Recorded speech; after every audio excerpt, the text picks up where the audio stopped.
Oh, I wanted to explain what's going on with my sound. Basically, my microphone has gone down, but I just want to say, please bear with me. I hope the content is good enough to make up for the sound, but I'm absolutely getting a new snowball microphone today. I've been trying various avenues of how, either to fix this. We're in a lockdown in London as well, so things are a challenge. But yeah, I will have better sound moving forward, so bear with me and thank you for your patience. Like my love life, we keep it moving out here. It's Monday, I think it's an Easter Monday. I was cycling here, I saw this family, there's a really steep incline of a hill goes up and that's the hill. Do you see how steep that is? Yeah. Dad at the top, and he had a little carriage and his child was at the back, and then he stopped at the top and the kid climbed out and they were both clapping, and the mum was slowly going up the hill, and I felt emotional because I was like,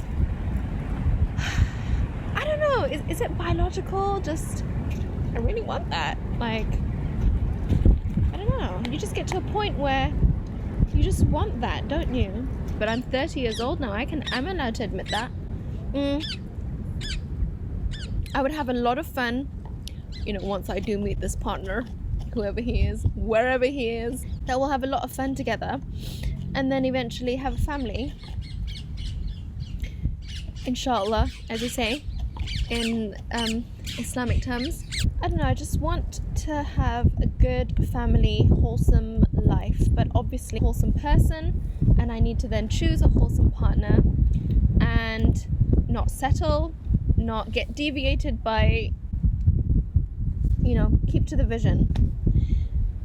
Keep to the vision. Alright, so this episode is similar to the previous episode. I'm still in the same clothes.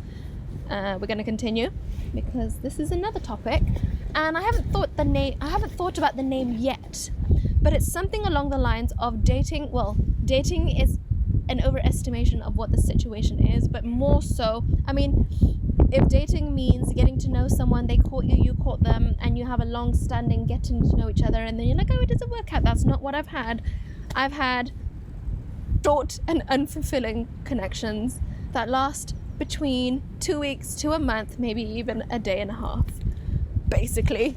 But, you can still learn from these encounters, onwards and upwards. I thought it was good for me to talk about because I feel, and I literally capped it off the day after my birthday. I told myself on the 20th, so my birthday was on the 27th of March, and I told myself on the 28th, I want to make some decisive decisions, tie up some nice bows, move onwards, upwards, and forward. And that is what the universe gave me. That's what I asked for, and that's what the universe gave me.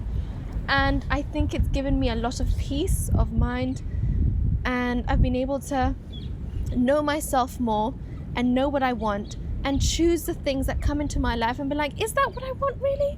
For example, I met a dude that he's really lovely, really sweet, but I had a long list of what's important to me, the values. Now, there was a previous occasion, which I will talk about, where he was like, well, just throw with their list, it's not important. I was like, okay, and I did it. And I was like, well, I like this person, so I'm going to see them for what they are and see what value. But somehow the person decided, after telling me that I'm too good for them, decided that we are not right for each other, which is interesting. It's fine. I may not be everyone's cup of tea, which is okay, because I just need to be with one person. That's what I want. But yeah, anyways, I met this other person. They were really lovely. I really liked them, but they were interested in weed. Now, I was like, I didn't stress about it. I just sat back and thought, that's not my soulmate. That's not the father of my children. That's not the person that inspires me and enriches me. So I just kind of was like, not really bothered, really, to be honest. And also, this is something else I'll talk about. And Matthew Hussey mentioned, invest in people what they invest in you. So if don't invest in people just because you like them. You invest in someone because you see that they are willing to invest in you as well. So there's an equal balance there. Because if you give everything to someone who doesn't want to give you anything back, then you're just wasting your time and your resources. So yeah, I wanted to talk about this because, you know, in retrospect is always a good one to look back on. A quote that I came up with, which was really good for me, was, "We are responsible for ourselves and the way that people make us feel." Now, this situation that I've tied into a bow and put behind me, I felt a lot of distress because I was just trying, and I do not regret at all the personal and the mental work that I did to be able to navigate things within that connection that I never thought I had to encounter and think about, you know, in terms of like lifestyle, sexuality, personality, all these things, which what I know it comes down to, when I meet the person and I like them, I can work with it, but it needs to be reciprocated in terms of energy. Yeah, just like the way that he made me feel in a way that I, you know, wasn't valued, because he made me feel anxious in the way where he would always tell me I deserve to be with some better, and it's like, yeah, I do. Are you gonna be that? I thought you were trying to be. I mean, this is another thing Oprah says: when people tell you who they are, believe them. So I felt the flags, but I ignored it because that's my personality. I'm a very persevering type with a good attitude and a positive outlook on life. But those are the, you know, I don't regret one bit going through that experience, but it does, you know, make me understand that I am the person I chose to allow that energy into my life, and chose to allow that person to make me feel that way, chose to allow that situation to continue, even when there was a lot of writing I did throughout the whole process. From the very beginning of when I spoke to this person, there was things that kind of made me feel unsettled, but I was like, no, I was talking myself into something. And when I look back on the writings, I could see there was a lot of distress and discomfort in how I was feeling. I was trying to navigate it between, is this personal growth and understanding, or is this person just taking the piss? And there was a lot of growth and understanding, but it was also this person was taking the piss. But I acknowledge and take accountability that I allowed this to happen. And so therefore, do you know what that means? The next time, I won't. I saw this on Instagram, and the guy was like, sometimes the most spiritual thing you can do is not yoga, it's not meditation, it's not aligning a chakra, but simply telling someone to fuck off. Now, I'm a very polite person. I don't know, unless someone really, really disrespects me, I'll be like, you know what? You're a dickhead. Fuck off. Block. Done. Out. Mentally, it's one of those things where you're like, okay, you know what? This situation can fuck right off. And you'll be much better and lighter and happier for it. Oh, I need to switch my legs. Oh. There's like just a few quotes that I just make me feel good and just popped up into my head, and this one is from Dua Lipa by Song Exploder. So Song Exploder, I'll put this in the link below, is basically they get the artist and they talk about where they were in their state of mind when they wrote the song, how they wrote the song. For example, there was a song by Slipknot, I can't remember what the song is called, I think Unsainted, that's the one. And I don't listen to Slipknot, but I listened to the story behind this song, and there's one guy in that band who likes to beat a keg, and I think a keg is like where you, like a metal tin where you keep beer. Anyways, he likes to beat that to make music. So they were talking through the process of how they made this song, and at the end they show you the song and you're like, oh, I hear it. Anyways, this was for Dua Lipa, and she was writing for the song Love Again. Now, what I love about this song was that she said this song is about manifesting. So she was in a state in her life where she felt really low and sad, and she so wanted this beautiful love in her life. And so she said, I'm going to write this beautiful song about that. And what she said was, okay, you know, maybe some things need to end and I need to manifest a new positive energy in my life. And then she wrote Love Again. A reflection on my recent experience, and I wrote this before I went to bed. It came to my head, and the only way to express this was that it was an expedited courtship which ended in no other words than a wet sop of a mop. Just like, in that process, like I said, I did a lot of journaling. Like, I wrote so much. I wrote so much, and looking back, I can see the patterns of how I was feeling. I could see the growth, and I could see the distress that I was going through. And something that I learned is that you must live in your nature. And that's another thing I want to talk about is love languages and attachment style. So love languages is basically your hierarchy of how you express love and how you receive love. And there's, for example, physical touch, quality of time, acts of service, communication. What's the last one? I'll put my results on the screen.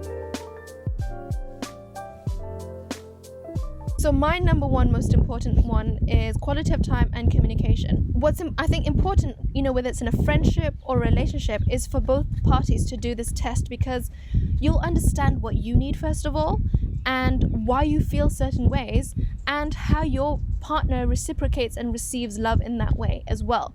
Because someone else might feel like they don't need to talk to you that much, but it's super important that they get a really good gift. Like my sister Aisha, one of her second most important is gifts. It's not to say she's materialistic, it's that is how she receives love. That is how she's shown that she is cared for and thought of. And for me, it's communication. With her, she could not care less if she spoke to someone once every month. Me, I need and want constant communication. I don't need gifts. I don't care for gifts. I'll buy them myself. I'll work hard, save, and buy them myself. But I love to have consistent communication, and I love to have, spend time and talk to that person. And so knowing this, going into this interaction, I realized that my number one love language was communication, and this other person's was not. And so therefore there was a lot of conflict, and I can only be myself. And I can only try my best to be at peace. And I think what it will happen when the time is right is that maybe I will meet someone who doesn't have the same love language as me, but it means that that person's going to be there to want to work towards it, and I will, also work on finding a compromise and finding the middle ground of what works for both people. But, like I said, live in your nature and understand how you work. Also, attachment styles is down to, and I don't understand why I have an anxious attachment style, because I had a good childhood. I really did. But, based on the test, I have this anxious attachment style, which means that I get nervous and I have this feeling like the person's not gonna, like an abandonment issue. And maybe that could be down to something like ancestral trauma. You know how that thing where, like, if you've had trauma in your great-great-great-grandmother and it's never resolved, it will continue into your grandparents and your parents and then you and then your children if you don't resolve it. Maybe it has something to do with that. I don't know. So there's that attachment style and understanding how you work as a person. Also, what didn't help the situation, apart from having different love languages, this person was also an avoidant and I'm an anxious, and those two are just not the best people to meld together. Not to say that it can't work. What it comes down to, if the person is lazy or does not want to put in the work and to see you as a valuable, worthy contribution to their life and you to theirs, and they just don't want to put in the work, then, that's shake hands and say goodbye. That's the end of it, really. Irregardless of your differences, you just need to meet the person who is going to put in the work with you to move forward. A really good YouTube by Justin Davis and his wife Shay Davis. I'll link that down below. And one is called Dating in Your 30s. The other is How I Knew She Was the One, as into his wife. And they just talk about really grounding topics. One about feeling and making sure that you know your worth. Through your worth, choose the connections of value. So for example, if you're with someone, so the bad times are more than the bad, you kind of have your answer of the kind of person you've picked. It's down to intuition, and time always tells. Time heals and time will tell, as always. And what I've also learned is taking time. Just like reeling it back in, investing in yourself and getting to know people. Investing in them when you see the investment is matched. And taking that time. Get to know if you actually like this person. Do you trust this person? Have your back. Make sure to keep your space and your boundaries sacred. The things that you want, the things that you desire, the things that are your principles and your morals, keep them in place. And that's one thing I felt with this, recent connection. My principles were being challenged and I let it slide. Because I was like, ooh, they make me feel good. I was very hedonistic. I was like, they make me feel good and I see potential. Again, don't date potential, date the reality of what's in front of you. And, I thought I could navigate it with this person, but, with all the things that I'm telling you, it leads to the point of it ain't working because of various different things. Keep your boundaries sacred. If you don't like people who are into drugs and you don't condone it, you don't have to be around it. You can choose, again, to be alone. And a lot of the times I find myself alone because I'm like, well, this is not the environment I'm going to choose to be in. I'm going to take myself out, be alone, recoup, be lonely, be sad, blah, blah, blah, and get on my own shit, fill my own cup. But what it means is that I'm not, what's the word? I don't know, I'm not selling myself short. I'm not selling my soul to the devil. I'm staying true to myself and living in my nature and who I am. I think, when I know that this is the absolute right path, is that as soon as I tied that bow and put that person aside, I think I cried for 5 minutes, and then I was like, wow, I'm free. I'm free to choose the best thing for myself and create the best life for myself. And to remember that people don't get medals for doing the bare minimum, which is respecting you as a person, respecting themselves as a person, keeping in contact, whatever. Again, this is something from Justin Davis, is that if your ex was, for example, the previous guy that you knew was a 3, you might think going out with a 4 is a bit better. But know your worth. And if you know that your worth is a 10, as I know my worth is a lot. I put a lot of work in myself. I put a lot of work. I know I give a lot to my friends and my family, and I put a lot of effort and heart into the things that I do. And so therefore, I feel like I am a quality person. I constantly want to improve, and I self-reflect and take accountability.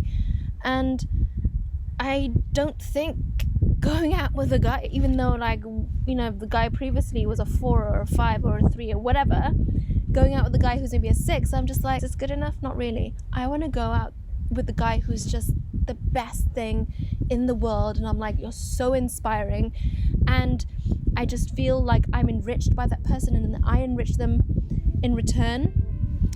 But this is what we have today, and yeah, thank you so much. I hope that made sense. To go and really enjoy the weather. I'm going to go for the cycle, and hopefully the sound is positive. And I'm not the best at doing calls to action, but if you liked the video, give it a little boop, and give it a little thumbs up, a little boop. And yeah, I guess if when I like people, I do subscribe to them, but it's always nice to see the numbers there.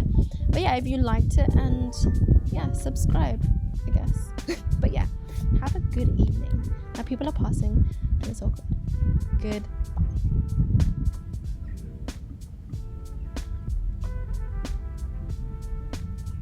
My god, that's a hill.